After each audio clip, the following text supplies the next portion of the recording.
Okay, just a quick video. I wrapped it orange.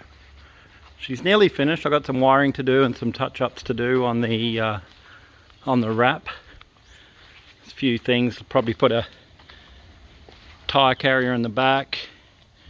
But the wrap come up pretty good. It's the first time I've ever done any wrapping. And a few bits could have been a little bit better, but for the first time, it's not too bad.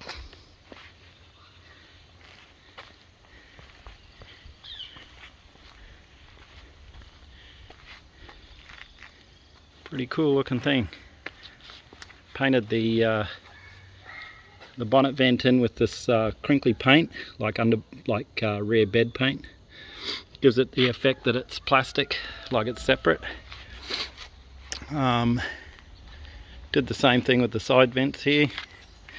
Just masked them off. I've got to get a little bit of stickiness off there, but masked them up and then painted them with the crinkle paint.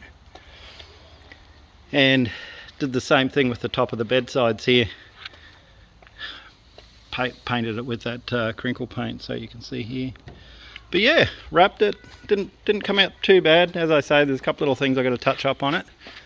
But basically, she looks pretty cool in orange.